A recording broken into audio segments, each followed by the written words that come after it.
Have you ever woken up with a mark on your skin you know you didn't have the night before? A sting, a burn, a scratch so fresh it almost feels deliberate? Most people blame sleepwalking, or maybe their own nails. But what happens when the scratches get deeper, more intentional, and start forming shapes? Tonight, you'll hear the story of a man who woke up with wounds he did not and could not have made. And what he discovered lurking behind those scratches is something you should only listen to with the lights off. This is the story of Ethan, an ordinary guy whose nights slowly turned into a waking nightmare. What makes his story so disturbing is that nothing he experienced happened while he was awake. Everything he haunted him happened in silence, in darkness, when he was at his most vulnerable. Tonight, you're going to relive his descent into fear, moment by moment, scratch by scratch, until the chilling end. Ethan always slept deeply. He used to joke that he could snore through an earthquake. But everything changed on an ordinary Monday morning. He woke up, stretched, and noticed a thin red scratch along his forearm. Nothing dramatic, just a shallow line. He blamed his cat, Millie, even though she rarely slept in his room. It was the easy explanation, the comforting one. He brushed it off and went to work. But something felt different that night. The apartment was unusually quiet. Almost like the air itself was holding its breath. Even Millie seemed unnerved, staring down the hallway with wide, unblinking eyes. Ethan tried to laugh it off, until he woke the next morning with 3 new scratches, longer, deeper, angled like fingers dragging across his skin.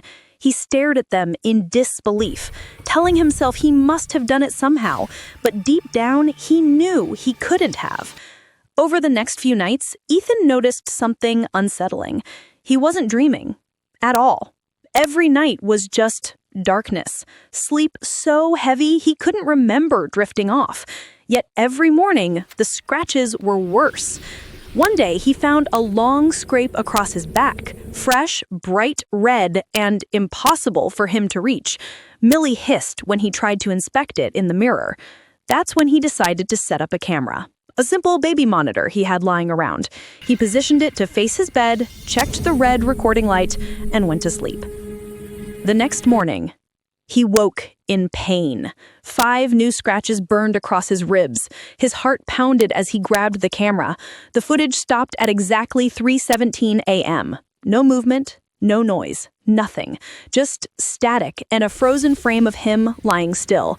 But in that frame, something was behind him, in the corner of the room, a darker patch of darkness, almost human-shaped, watching.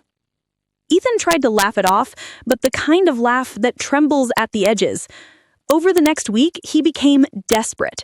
He took sleeping pills, herbal teas, he even pushed a chair against his bedroom door, like a character in a cliché horror movie. But nothing stopped the scratches. Then they changed. They stopped looking random. They started forming shapes. One morning, he woke up with a symbol on his thigh, an almost perfect circle with a line through it. He tried showing it to a friend, attempting a nervous joke, but she didn't laugh. She went pale and whispered, "That looks ancient." That night, Ethan sat alone, studying the marks that had been carved into his skin. Every scratch seemed to fit together like pieces of a message. He spent hours online, searching old symbols and forgotten languages. Eventually, he found something, an obscure reference in a dusty folklore archive. The symbol resembled one used in old ritualistic stories. Not a symbol of harm, but one of invitation, as if something was trying to talk to him. The next night, Ethan refused to sleep in his bedroom. He retreated to the living room couch. Millie curled beside him, trembling. Around 2:50 a.m., he woke to a faint, dragging sound coming from the hallway. Slow, deliberate. Millie's fur bristled as she growled at the darkness. The noise grew louder, closer, until it stopped right outside the living room. The air turned icy, so cold he could see his breath. Then came the whisper. "Wake!" He froze. Millie bolted under the couch. His voice cracked as he whispered, "Who's there?" The answer came again, closer, scraping through the silence like something breathing against the wall. "Wake!" He looked down and saw scratches forming on his arm, right in front of him, spelling letters. W-A-K-E. He grabbed his phone, turned on the flashlight, and aimed it into the hallway. There was nothing there. But on the wall were long black fingerprints burned into the paint.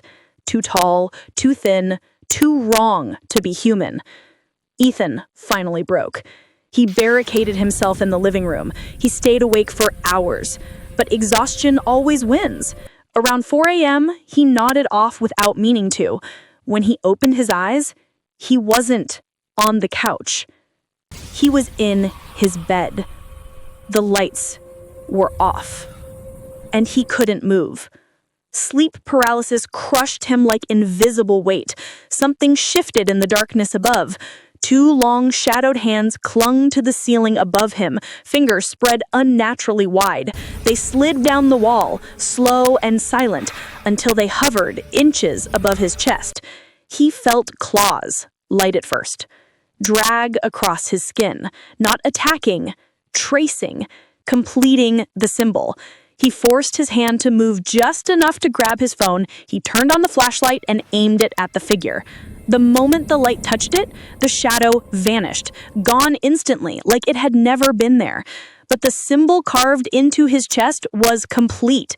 A circle, a line through it, and two curved slashes. The skin around it pulsed like it was alive. Ethan screamed until everything went black. He woke up in a hospital. The doctors said he collapsed from exhaustion, stress, hallucinations. They had no explanation for the symbol. They said it looked like self-inflicted scratches, but Ethan knew better. He moved out of his apartment. He tried tattooing over the mark, but the lines always bled through the ink like they were refusing to be covered. He says the scratches stopped the moment the symbol was finished, and that scares him more than anything, because he doesn't know if the thing that came for him is done with him or if it finally claimed him. If you enjoyed this story and want more tales that keep you glancing over your shoulder at night, remember to like the video, comment your theories, and subscribe. And if you're brave enough, go watch another one of my horror mysteries. Some stories won't wait for you to sleep. Stay curious and stay in the light.